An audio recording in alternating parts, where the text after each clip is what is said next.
कशी असते ही मैत्री?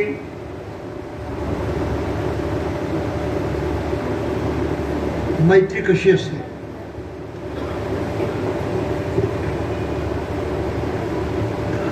आपण कशाला मैत्री म्हणतो? मित्र कोणाला म्हणतो?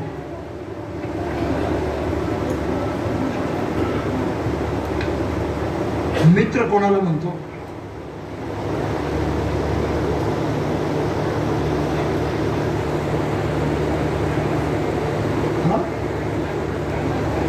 हा, आपल्या सुखदुःखाची, आपल्या इच्छा आकांक्षाची, आपल्या वागण्या बोलण्याची जो पर्वा करतो आणि आपल्या बरोबर राहतो त्याला आपण मित्र म्हणतो ना.